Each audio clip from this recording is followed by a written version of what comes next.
Hey y'all, it's Vaughn the Makeup Addict, and today I'm doing Beginner's Guide to Eyeshadow. So essentially I'm just going to go over what is eyeshadow and what's its purpose, the best tools and brushes to use, and different techniques for beginners, because a lot of times we'll get a palette and we'll be like, oh, what do I do with this? How do I even make a look? And so that's what I'm going to be giving you a guide to know what tools to use, why you would use that way, and just two different looks. So let's get started. So the first is, what is eyeshadow and why do we use it? Well, as the name implies, it's a way to use colors to create shadows and lights on your eyes.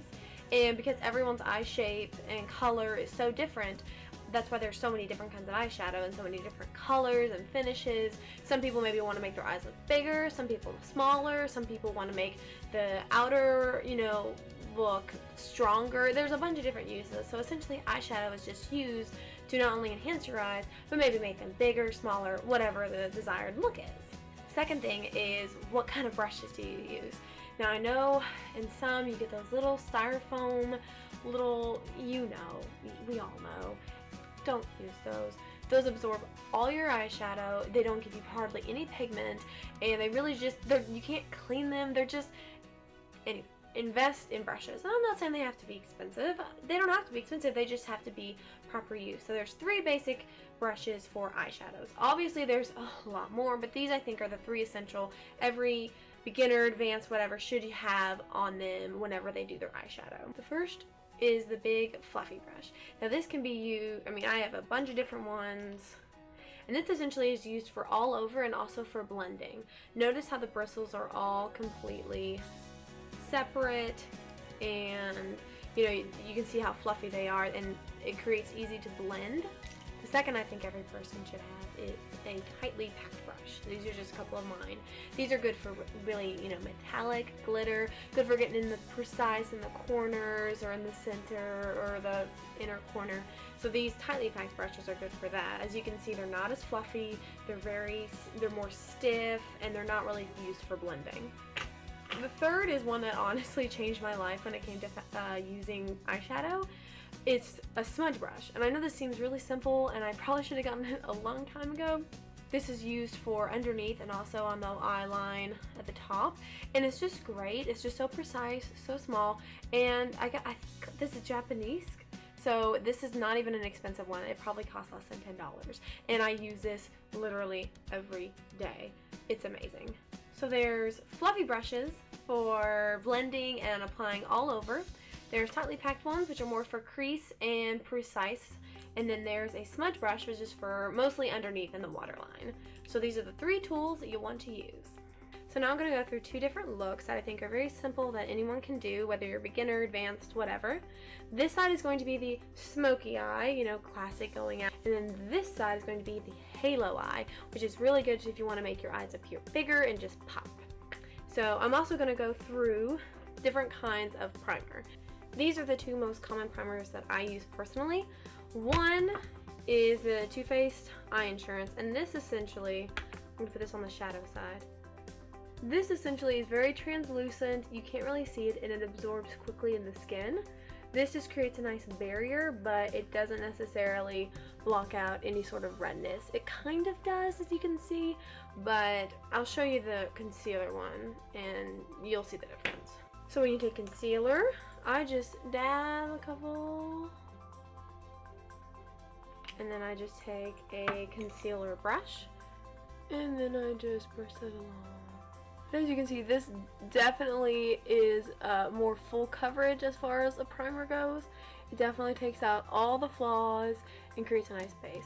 So as you can see, they're very similar, but this one is more for sheer look, and this is more of a thicker, more opaque. Of course, you do need to set this with something because it's concealer. So you always need to set your concealer, even if your skin is super dry, like me.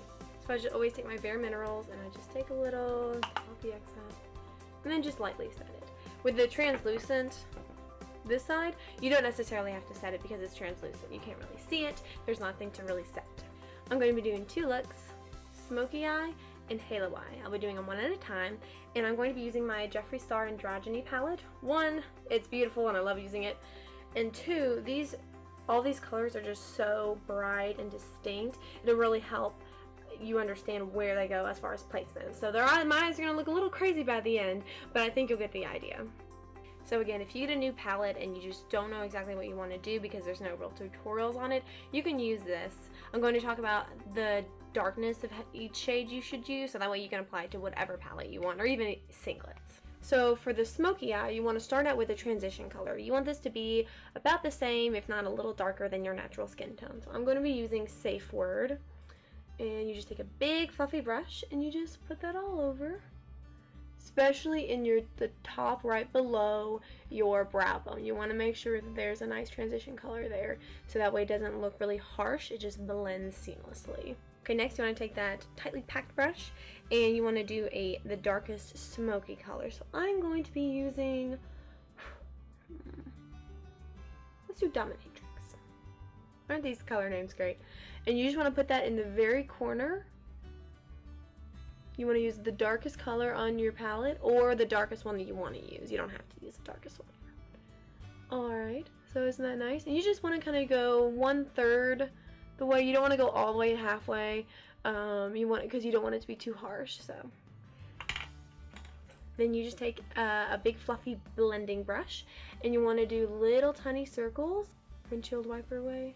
So you want to make sure to blend and just smoke that out.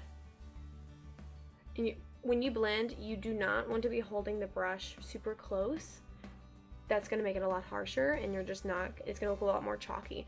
When you blend, you want to hold your fingers at the very tip and just use the very edges of your brush, because the more harsh you're blending it, the harsher it's going to look. Does that make sense? So it does take a little bit of patience. You have to understand that eyeshadow just takes some time if you want to do something like a smoky eye or anything like that. So okay, so now that it's nice and blended, the darkest color, you want to do the inner corner with the lightest shade. I'm going to be using Charm, this nice orangey color. It has like a satiny finish, and then you just take your brush and you just put it in the inner corner. Yep.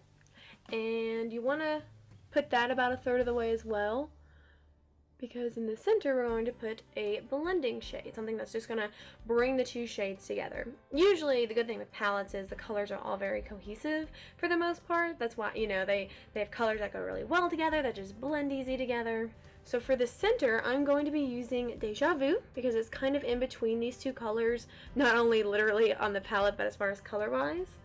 So it's a beautiful metallic, and you just take that tightly packed brush, and you just stick it right in the center. So as you can see, there's kind of a nice transition from light to dark, but as always, it's a little too harsh for me, so you want to blend. And you can always touch it up. You never worry about if you think it's not good enough that you can't touch it up, because you can. So I don't like how much the darkness is gone, so I'm going to add a little more Dominatrix. Alright, and there's kind of just a basic smoky eye. Of course, you can use any colors you want. It's just up to you, it's personal preference. This is just a good guide to kind of get you started of how to do a basic smoky eye. Okay, so now that that one's done, I'm going to be doing a halo eye. And if you're unfamiliar, basically it's where the middle part of your eye is the brightest, and then the outer and inner are darker.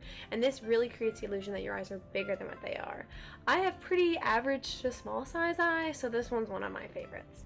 A nice fluffy brush, and this beautiful purple called Androgyny. Put that in my outer corner, just very, very delicately. Alright, and then I'm going to take that same color, Androgyny, and put it on my inner corner. As with anything, you always want to start off subtle. You can always add more shadow to make it darker or brighter, whatever, but it's so much harder to take it off. So start off small, then build it up. I know, it's a patience game, trust me, I know. So you take it right there. And then you want to connect the two through blending. Okay, so as you can see, you kind of want a big gap in between, in the very center. And you know, by itself, it's like, what are you doing? But you want that gap, because that's where we're actually going to put the glitter itself. So, a nice, tightly packed brush. And we're going to take a little bit of this beautiful frosting color. You want it to be like a lighter I prefer shimmery, but but to get the halo effect, you want the outer to be dark and the inner to be a light color. So you just stick that right there. Take Safe Word again on this side because it's a great transition shade. And I'm just gonna put that in my upper brow bone as just a way to blend and look more seamless.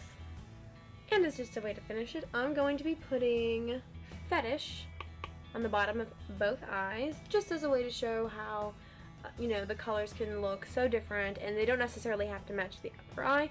It's whatever you want. Again, makeup, no rules, just moisturize.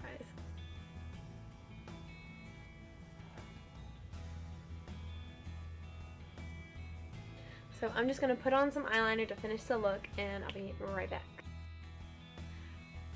And there it is. Eyeliner, mascara, all complete, kind of give you the finished look. I really hope this was very helpful. I know that the eyes may look a little similar, but if you look at them individually, they're actually quite different, and they both serve different purposes. Again, well, one, I'm not a makeup artist, so do not take anything. I'm just addicted to makeup, and I like to talk about what I know.